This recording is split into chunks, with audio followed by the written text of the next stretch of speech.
Jamie. How's it going, man? It's going really good, dude. How are you doing? Doing all right. It's a long day, a lot of driving. Wow, this is a great way to climb mountains and come down, you know. For our reception, our Vulcan buddies brought acid. I was dropping in and snaking people and causing shit. I remember calling on the radio, and I'm like, Brushy, where are you? You know? Craig would do the tricks. He was kind of like the Tony Hawk of snowboarding. I mean, people just really gravitated to the backcountry. I liked Craig, but he didn't really care for me too much, because I was a little shithead. Welcome to the final episode of the second season of the FNRad Snowboarding Podcast. I'm Eric Charlson. It's been an amazing year with amazing guests, and we want to thank every single one of them very much. Before we get to today's episode, I wanted to say an extra special thank you to Russell Winfield, who kicked off Season 2. I called him today to ask him about his new pro model on offshore shapes. So tell me all that you can tell me about offshore shapes. How did you get set up with those dudes? I found out that they made custom boards, and so I just emailed the dude, and I was like, how much would you charge me to build me a custom snowboard? Mm-hmm. He's like, is this the Russell Winfield who I thought? I was like, yeah, man, that's me. They were building their boards in Australia, but the guy he was building them with really didn't want to take the next step to the next level. So Josh and Richie, the two dudes who own offshore, decided to buy some land in Seiko because they'd been going there for like 15, 20 years or something. So they bought this land, built this super dope factory. I brought in Paul McGinty, who was like the mastermind at Ride. So like all the technology that Ride and K2 now use was all shit that he fucking designed and fucking brainchilded. So we've got really good technology, and he's now like the senior chain supply manager at Tesla. Whoa. So they're epic. They're radical dudes. We're all on the same level. The team's rad. Like a lot of companies out there put an image out, and they're not really that image. You know what I'm saying? Totally. At offshore, it is what it is, man. We're fucking hand-building, super high-tech, freestyle powder snowboards in the Seiko. I walk like 100 yards from the factory, and I get on a chairlift at Moiwa and ride powder. Oh, I can ride powder all the way back into the door of the factory. It's good pow there, yeah? No, it's real, dude. I got fucking black room, not white room. I got black room. I went completely under on this heel turn. Oh, in this gully. I was like, ooh, it was epic. They're not in it for fucking the wrong reasons. You know, not that we all don't want to make a little dough so we can fucking feed our kids and you know what I'm saying? Yeah. But yeah. Not out there trying to throw $2 million parties and like high side and shit. So tell me about the board design. How did you... I've had the idea since when I had my falling out with Ride. This shape, it's pretty close to my shape that never came out at Ride. Everybody kind of looks at it and is like, fuck, that thing looks backwards. It's got a pin tail and a round nose. It's a directional twin. Side cut is centered. Nose and tail are the same length and height, but the tail is pinned. And what that does is it allows the tail to drain in the powder like a tapered board does. You know what I'm saying? Yeah. And yet you can ride it in reverse. So you don't got to freaking, you don't got to like do any weird shit. Like when you ride a tapered board going switch, it feels a little weird or you're like, it's a little sketchy. It's not like that. You can land switch in powder. You can ride it in the park. You can ride it in the summer. And I went like Josh, the designer, he's kind of a savant, man. I gave him my nose and tail shape and kind of told him the theory that I was trying to achieve, and he was like, okay, and he just put it together. That's awesome. What did you put inside the board?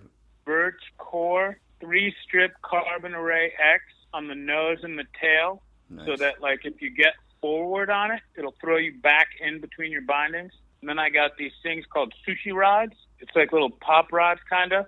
And then it's 750 glass on the top and 6 something on the bottom. So it's super high tech, man, but it's not like stupid tech. It's tech that works. Yeah, I wrote it on groomers. You know, it's Japan, dude. They got freaking groomer figure 8 teams out there and shit. So there's always groomers to try stuff on. Cool. And I wrote it in the choppy snow. It works great, man. It's the best board I've ever snowboarded on. And if I would have told you, you're going to have a pro model next year, would you have believed me? I would have been like, sweet, where's it coming from? You know? Yeah. I mean, it's like, you never know, man. Yeah, I mean, the whole line is so sick. All of the boards are so good and so well thought out, you know, construction to shape to graphics, like even the P-Tex. There's no bullshit. Like, there's no gimmick. Just real snowboards. Dude, so where can people check these out? You can see the old shapes, which Yeah. are kind of like the new stuff, besides mine, at offshoresnowshapes.com. Perfect. And check your local core snowboard shop. It's going to be a limited number this year. It's going to be a bit more expensive. They're not going to be anywhere near as expensive as the Gentums, I don't think. You know, this is all top of the line stuff. This is like really nice, really thought out, cared for, hand shaped, you know, by snowboarders. I hope it catches, man. It's real. So if you're listening to the podcast, get your local shop to carry Russell's board, and then buy the board and then ride it. You'll love it. All right. Our guest this week is Jamie Lynn. What can I say about Jamie Lynn? I mean, he's one of the most stylish pro riders that's ever existed in snowboarding. He's had a 20-plus year pro career on LibTech.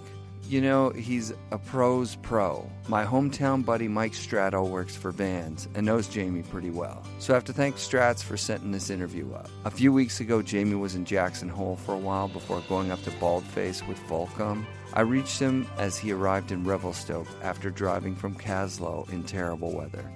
Sadly, he was in Revelstoke for a funeral. What's going on with the funeral? That sounds not so great. You know, a guy that we came to know over the last couple of years at the Baldface, a kid named Niall, died in a car wreck like 3 days ago. I don't even know what to say. It sucks. Yeah, it was, you know, it was a heavy deal. We had him, he was our tail guide all last week when we were up there, and we shared the most incredible days of powder that I've ever had, you know, and just going from such a high to just poof and life's gone just like that. It's pretty heavy, but it's you know, such is life. Yeah, man. That's why you just can't take any moment for granted, and it's so precious and sacred, and just got to be present. Can't let it slip. Again, I don't even know what to say. But today today just reinforces all that, you know. Makes you just stoked that you're still doing it, still alive, and thankful for the time shared with the Cap. Yeah. How have you been? How are things on your end? Dude, everything's been good. This year's been insane. When you show up in my Facebook feed, the guys that comment on pictures of you, like Devin Walsh, you know what I mean? He's like, snowboard god. Like, when Devin Walsh calls you a snowboard god, it's incredible. And actually, speaking of Devin, when I first moved out here in 93, Devin was still in high school and was just getting started. He was still on Barfoot. And I can remember him and his crew idolizing you in such a big way. Like, they were wearing white toques because you wore a white toque in some photo. They did a whole season without gloves because they saw a photo of you with no gloves, you know? You guys are too kind, man. You know, how you digest what you take in from all of the people that you look up to. You know, everybody has that. I have the same inspirations and same peers that I put posters up on my wall and said, one of these days I'm going to be able to do it like that. And you strive for it and you work towards it. I think it's how you digest that and how it comes out. I mean, that's your individual style. That's just the way it is. You can try to, you know, do it in a different manner, but it really comes down to that's you. It's truth, but there's beauty in that truth in everyone. I think everyone has a valid individual style, regardless of how it's placed in society or judged. You know, that's rad to hear. So that's just where where I come from. That's super dope, dude. Who were the guys that you would put posters up? Was it skateboarders? Was it snowboarders? Yeah, I mean, always kind of, Osoyoos, of course, in the 80s for me, someone that was a big influence, but also Gons, Chris Miller with his lean 360 methods on the vert ramp is something that I tried to emulate on the snowboard as close as I could. But with snowboarding, I think, you know, Palmer and Kidwell, were two guys that, and Craig being so close, having him go up in our backyard and watch him develop at a local ski area at night, bashing gates to train for World Cup stuff, but as far as the style, it was always, being able to kick out a method air like Palmer or like Kidwell at the Tahoe quarter pipe, or Cab off of Flyer, Bones Brigade, Jesse Martinez, those kind of guys that I always looked at. They just put in a little extra English on what they did because they could. Yeah. And if you can and you don't, you're blowing it. So going right back to the beginning, do you remember what the first board you rode was? My first snowboard that I got my feet on was a backhill Burton 140, and it was sitting in the corner of a skateboard shop I was working in between 12 and 13 years old, putting grip tape on boards in the back of the shop. And instead of getting paid for a day's wage, I asked if I could borrow a snowboard for the weekend, and then ended up hitchhiking a ride up to the mountain. Got up there way too early, way before the trailers even opened, and hiked up the side of the lift a couple times just to try to figure it out. But by the time the lift opened, I was ready to go. Nice. Had funky Fast X buckles. The thing was so janky. So it was just you by yourself kind of thing? Yeah, I got a ride up there with two guys that were older brothers, schoolmates, that they were skiers, and their dad was dropping them off before work, which meant like 7:30 up the mountain. Wow. So I had a couple hours to try to hike up, and it was a good day. It was kind of 6-7 inches of powder, and soft enough to go easy on my ass, and enough to get my edges working. But then I made it up to the top of the mountain and came halfway down, and I stopped for a moment, and this kid, Mike Ranklet, came up. I'd known him from skateboarding, and he dropped in and hit this backside hit right in front of me and did the sickest method there.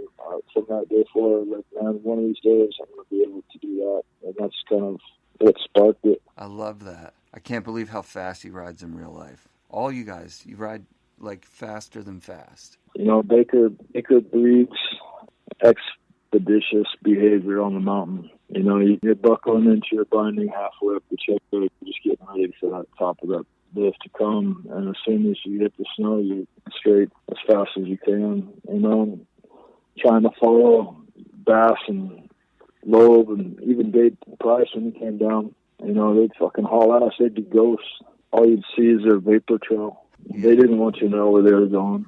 That's it, right? They have their runs, and if you can keep up, you can ride with them. And if you can't keep up, then exactly, you have no idea where they went. How long into it before you started competing? Like back in those days, competitions were few and far between, but were pretty much the only path to kind of like pro riding. Yeah. For sure, the early days were really instrumental in laying the groundwork for the fabric and the community that snowboarding now is. Mm-hmm. The early Northwest Series contests, and then the West Beach contest.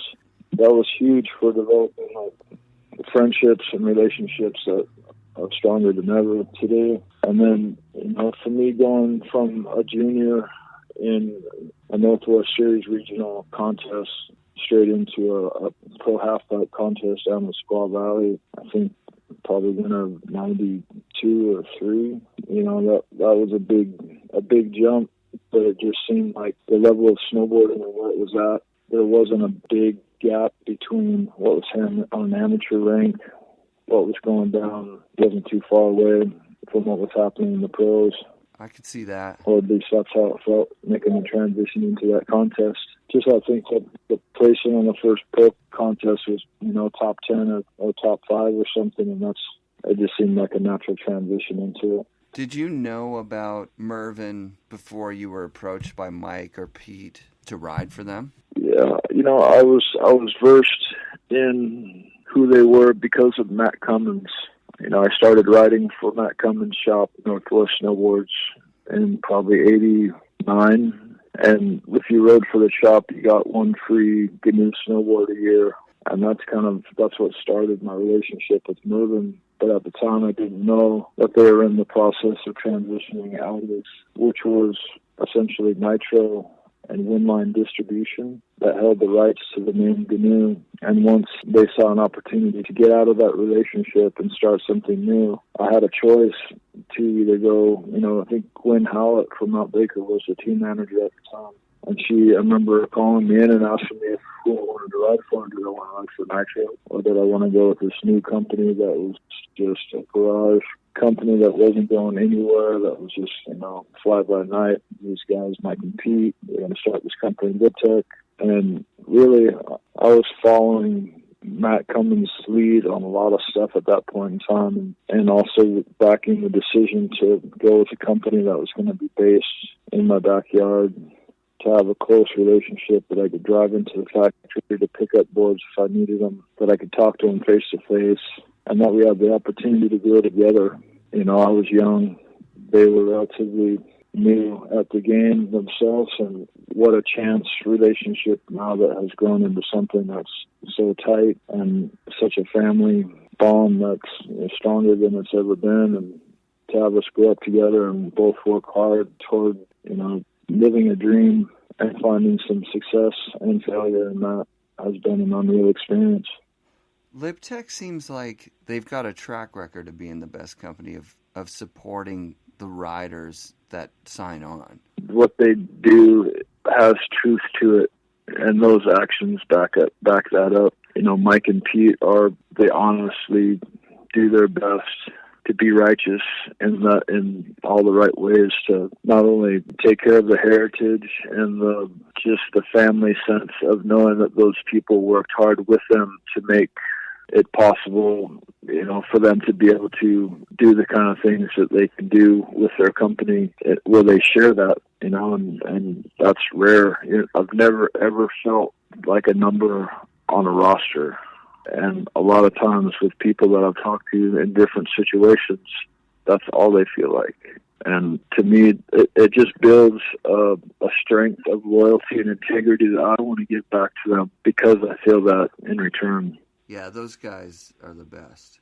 You can just tell. Mike was talking about one day he just gave Pete half the company. They were on a road trip, and he could tell there's something up with Pete, and Pete was like, dude, you own everything. Like, it's all in your name. And Mike was like, oh, that bugs you? Yeah. And he just wrote on a piece of paper, I give him one half of the company. Whatever that means, it's half yours now, man. Yeah. There you go. Yeah. And he's always been that guy. Yeah. Just want to facilitate the opportunity for him to continue being creative and artistic and doing what he truly has a passion for. Yeah, and that's a rare quality, especially this day and age. Not trying to make $1 million or millionaires out of what they do, but just, I'm sure putting money in the bank helps pay taxes, but they've always been horrible at it. And, their track record of people that have bankrolled them or, and have got into it wanting to make money, like, Quicksilver, for example, where they wanted to see a bottom line. And those guys, I've never seen them worry or sweat until they have to deal with money, because they hate it. They just want to go surf. They just want to skate. I know more often than not, I go and call Pete when I'm up in Seattle, and he'll meet me down at the skate park, and we'll skate for a couple hours together. That's where we do our business. Right. And to me, I couldn't think of a better round table to be able to handle business by doing Smith grinds in the deep end of a pool. There are so many people in the industry that saw it as like a way to make money. Mike and Pete had a huge influence on everything as far as deep side cuts go and nose and tail kicks. Like Peter was talking about how he tried to make his Division 23 board with the same kicks as I guess probably the whale board. Those times and the opportunity that we had doing what we love is such a blessing. The people that I've been able to meet and hang out with and still continue to have a killer relationship because of snowboarding, I'm nothing but thankful and just stoked every day that I get a chance to do it. You took a bit of a hiatus from the spotlight, mid-90s, late 90s. Was that intentional? Was that... Yeah. Were you kind of burned out on snowboarding? It was a lot it was never really a burnout on the act of snowboarding. It was always kind of an escape from myself and what I had created. You know, like I had built this pile of dirt, and I let, you know, it get to me in ways that resulted in going down into bad places and experiencing, you know, either drug addiction or thinking I needed to get married and start a family, and doing that with someone that thought the same, but maybe it was just because that's what we thought we needed to do, and rushed into a relationship where I thought I was going to start a family, and it fell apart. And I ended up, you know, going through a lot of lessons of life and growing and growth periods through that. Are not always easy, but calm seas don't make a sailor, I guess. And what it did is it gave me perspective, and it gave me like humility, and it gave me the understanding that, man, I have something that I love that's out there that I've been blessed with the opportunity to do for a living, and I truly love it. And if I can still do it and still have the opportunity to not only grow and inspire for me to do the same for others, again, if I had that chance and I didn't take it, I'd feel like I was blowing a huge opportunity. Yeah, I hear you. Did you ever consider another career path? No, because I didn't have the desire to go elsewhere. Mm-hmm. And, you know, I was still painting, and I was still doing art and contributing in certain ways in certain situations with companies just to keep relations or keep a connection, and still writing, but just never really doing it in front of cameras anymore, because that has started to eat away with the soul and the spirit of what I wanted it or needed it for. And I think now reapproaching it in a way and starting to like do more film and more photo stuff, it just gives me a little, just regulates, you know, what's for me and what's for that situation. You know, if I can keep that balance, then I'm doing all right. I know I can feel it. Those early days of filming with MacDog, it seems like you got this really great time in snowboarding where the progression in TB2, for example, wasn't anything other than like you riding at your capacity at that time. You know, like you could tell you're having a good time. You're riding these new parks that are just popping up in these resorts, and it looks like you're really enjoying yourself. I don't see that as much now, even with the great guys like Manboy's crew, and there's a little more stress in their crew. Like, oh, it's a good day. We need to get to the right zone. Get there by the time the lighting's good. You know, like... Yeah, you know, it's more of a responsibility, I think, for kids these days than it is just a true passion. Parents, coaches, agents, other people riding them to do something, be somebody, be somewhere. Not because they wanted to at that point in time, it's because someone's telling them, winding them up and pointing them in the right direction. Like, I've never had an agent. It was a time before cell phones. You know, we had a phone number and a contact when we got to wherever we were going, and we had to make that call using a calling card. You know, it was a different period. It was a lot more innocent. Right. And I think that innocence shows through the film and the photos. You know, we're living in the moment because there was no moment before us to tell us how to do it or why to do it or where to do it. You know, we were kind of figuring it out on our own. And I think there's a special quality experience that you can't replicate. You know, where I came from and the town that I grew up in, every time that I would come home, it would be like a really good grounding opportunity, because there was no one I could really share experience with that could relate to where I had been or what I had just experienced.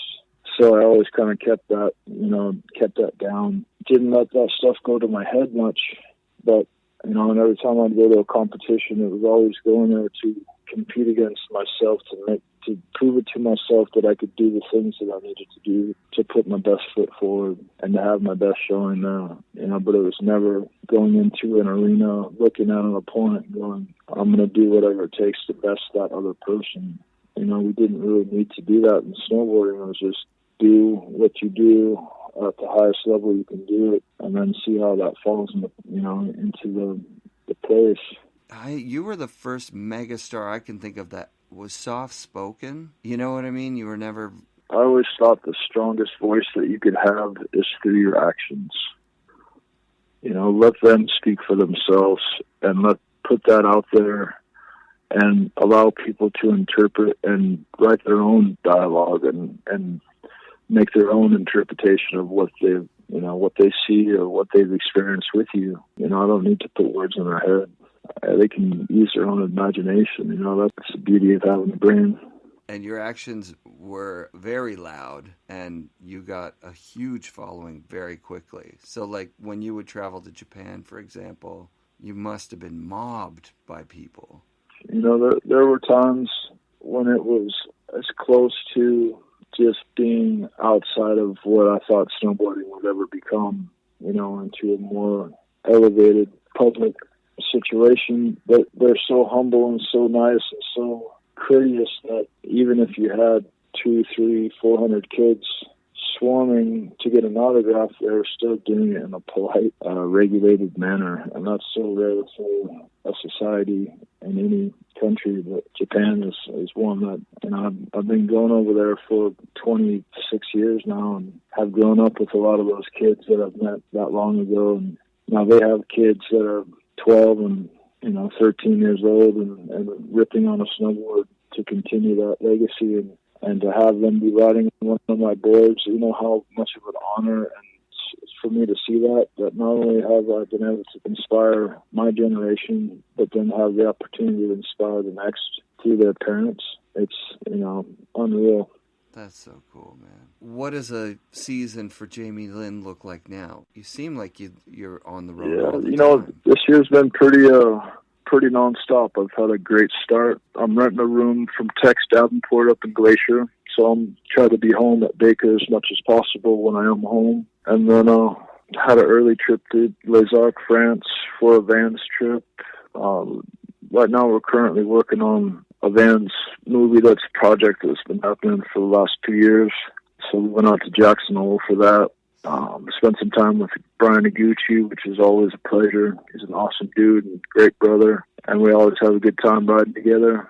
Then that kind of led us up to Revelstoke. Or first we went to a Baldface trip that Volcom does every year to kind of work and develop on the outerwear program, which is just a great excuse to go ride powder at Baldface. And then after Baldface, Gooch and I went up to Revy and got a couple days at Eagle Pass Heli, which was my first time up there. I can say it's truly an amazing spot with amazing group of guides that put you into some good stuff. Now, I just came off of a day with a funeral of a friend that passed, but last night I realized that I didn't have a wallet. My wallet had my passport in it and my credit cards and my driver's license. So all day I'm sitting here stressing, thinking, how am I going to get my butt back across the border and back home to the States? I already got an expired passport that was expired on the 2nd, the day after I got up here. How they let me across the border, I have no idea. But this morning when I woke up, I was stressing big time, thinking, man, what am I going to do? So I went down to Castle, went to the service. Right after the service was over, I get a call. My wallet was found in the chair of the Airbnb that we were staying at. My car keys that were lost in another camera bag was then found by another friend, and the call was made. So when I thought all was lost, paradise regained. That's incredible. Now I have clearance. So it's been quite an emotional roller coaster today. Yeah, dude. I'm stoked nonetheless. Yeah, I'm glad to hear everything worked out that way. And are you going to get to ride Revy tomorrow? Revy's amazing. Yeah, this whole zone is just, it's my first trip up here, and it's been quite an eye-opener. Just the expanse of all the ranges, the Selkirks, the Purcells, the Monasteries. It's just a special concentration of snow, and the terrain to be able to ride it. Those variables don't come together too often like it does in this area. I'm surprised it's taken this long to make it up here. Yeah, Revy's got so much fall line, hey? When I look into your career and what you're doing, I'm like, wow, it's still the same. He's still crashing at an Airbnb, rhyme with Brian in Jackson Hole, and I'm glad that it's not, the rock star life of somebody who's just being flown around as this kind of boy in a bubble, you know, you're still following your passion. That's fucking so awesome. Yeah, there's definitely a dirtbag sense to it just because I don't have that kind of budget. You know, not to say I would be doing it that way if I did, you know, and I'd be lying to say that I didn't. I wouldn't go up to Baldface and sleep on a dog mat in the corner of the cat barn just to get a chance to go and ride some powder. You know, they call me the lodge cat. They just leave a saucer of milk out for me and I find my way. But without the extension and graciousness of someone like Jeff and Sario, that would allow me the opportunity to go up and to realize that kind of a dream. I know without that extension, I would never have that opportunity. You know, I'd never have the kind of coin that it takes to experience that. And for him to extend that, I'm, you know, beside myself on that just courtesy and kindness. And it allows me to reconnect with something that is true and something that strikes a deep chord inside. It seems like that's never far from what you're doing in your life. A lot of us are here wishing we could be that genuine in our lives. I'd feel like I was cheating myself if it was any other way. It just wouldn't be right. You know, there's still people out there too that I know that are they're going through an awakening of something that they've lost touch with. You know, and I think it's always going to be there. It's never going to go away. You know, and those people that have maybe have life happens whether you're ready or not, and sometimes it distracts from something that you truly love. And if there's anybody out there that, you know, that might think that they've lost touch with that, I want to be the first ones to tell them that it's still there. It's always going to be there, and I just have to maybe lower your expectations a little bit. But there's still something to connect to. That is one of my most favorite things. If I've got a friend who was such a good snowboarder, you know, in the 90s, let's say, and then they got all wrapped up with life, and then they come back out, and you see them enjoying their life like they haven't been enjoying it for the last however long it's been. It's just like, welcome back, you know. We've been missing you. Yeah, man, totally. Those cool fucking toe-side, front-side spins, where did those come from? I think Chris Miller, for some reason, was an influence in front threes, the way he did them on a vert ramp. I just wanted to be able to, you know, I used to not wax the bottom of my board and get it as fuzzy as I could because I thought it gave me more tooth to grab off my toes to be able to do front threes. That's how backwards my thinking was back then. I mean, you wouldn't do it off your heels on a skateboard, would you? No. You kind of have to have that pop come off the balls underneath your feet. You know, you'd have to pop that ollie first before you could start the rotation. Yeah. Kind of coming from skateboarding. Do you still skateboard a lot now? Every day I can. Every day that's dry and the park's dry. We didn't really talk too much about, or at all really, about your music or your art. And your art's been a big part of LibTech, actually. We kind of developed that program trying to translate the kind of art I was doing at the time. You know, we tried to do it in a full-color process, screen printing manner, and it just didn't translate. So then I think Mike Olson got a hold of Paul Schmidt. It was doing Channel 1, and it was when all those full-color sublimation skate graphics were coming out on a sublimated, you know, top sheets printed backwards. And there are those big, like, collage of candies and matchstick guy and all those skate graphics. Also needed to find out how I pulled that off. And Paul Schmidt had sent up like 2 or 3 test skate graphic that were cut in probably 32-inch lengths. And Olson figured out how to plastic weld them together and made a top sheet out of one to see if it would adhere and not delaminate. But I have this board still to this day with all these Channel 1 and Schmidt skate graphics on it. Rad. And that was the first, you know, that's when we finally got an opportunity to do the whale graphic and the octopus graphic in watercolor. And that kind of changed the whole dynamic of what we knew was board graphics for LibTech. Just imagining Paul Schmidt and Mike Olson in a conversation. So Yeah, two industries. no doubt.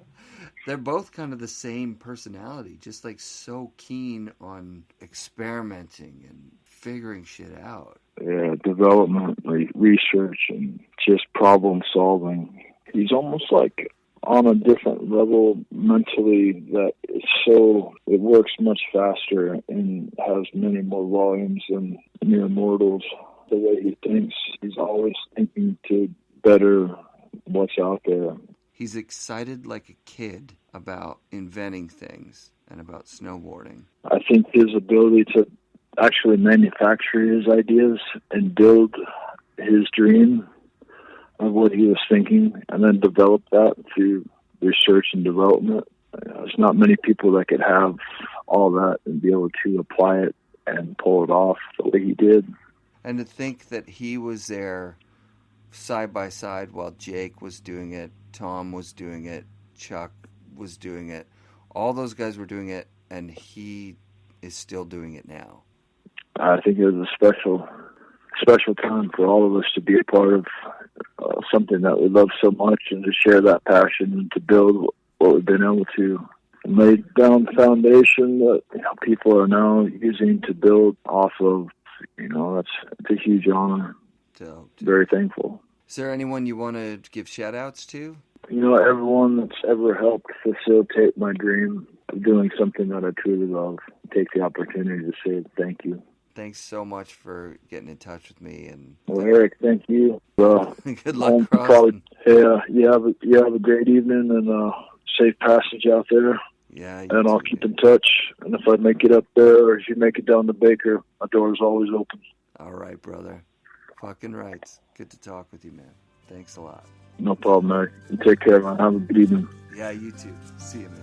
What a rad snowboarder. I hope you listeners like that interview. I can't even believe it's the end of Season 2. A humongous thank you to all our guests this year, and special thanks to everyone who listens. I'm having a ton of fun interviewing the snowboarders I grew up idolizing. As of right now, I'm totally gathering intel on guests for a third season, and some of you loyal listeners will remember I promised a Craig Kelly episode on his birthday. I'm going to whip together a little tribute, but I haven't been able to get all the interviews that I feel are necessary to tell a complete story, and it's a lot more work than I originally planned, so it won't be the finished Craig Kelly episode, but it'll be something. So here's the last thing for this season. I'm thinking of doing a recurring segment called Are You a Snowboarder? Here's a sample of how it would work. Are you a snowboarder or are you not? Are you part of the club or are you not? I'm going to ask you, have you ever something for snowboarding? Okay. And then you try and ask me one that kind of one-ups that, if you can do it. So, like, you ever been on the first chair of the season? Like, absolutely not. Chair. You haven't? No. Oh. No. All right, you got one for me? Have you ever fallen into a tree well head first? Yes, I have. A couple times. Okay, me too. Yeah, that's a shitty one. All right, how about this one? It is a shitty one. Yeah, it is the worst. When you hit the tree and the snow falls down, it's like filling up like so fast. Yeah, and you think you're dying. Totally. There's like 4 inches of snow on you. Exactly.